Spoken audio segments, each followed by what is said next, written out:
တူးလဲထိုးထားတဲ့ဂျပန်ကိုလာဆောင်ကောင်းကောင်းနဲ့သွားချင်တဲ့သူတွေအတွက်ဆာကူရာမော်လမြိုင်ကျောင်းခွဲတွင်ခွင့်လန်းကောင်းများရရှိထားပါရဲ့ရှင်။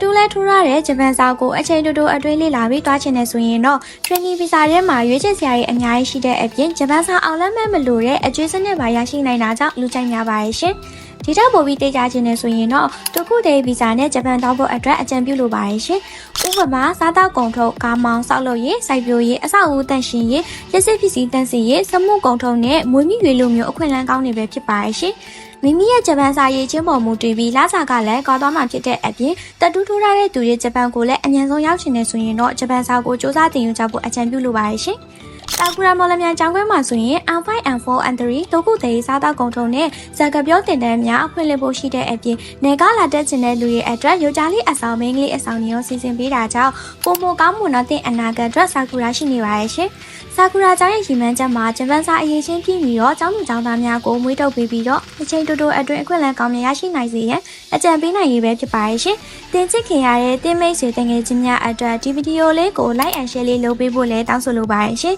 ။ဒီဗီဒီယိုလေးကိုအဆုံးထိကြည့်ရှုပေးတဲ့အတွက်အထူးပဲကျေးဇူးတင်ပါတယ်ရှင်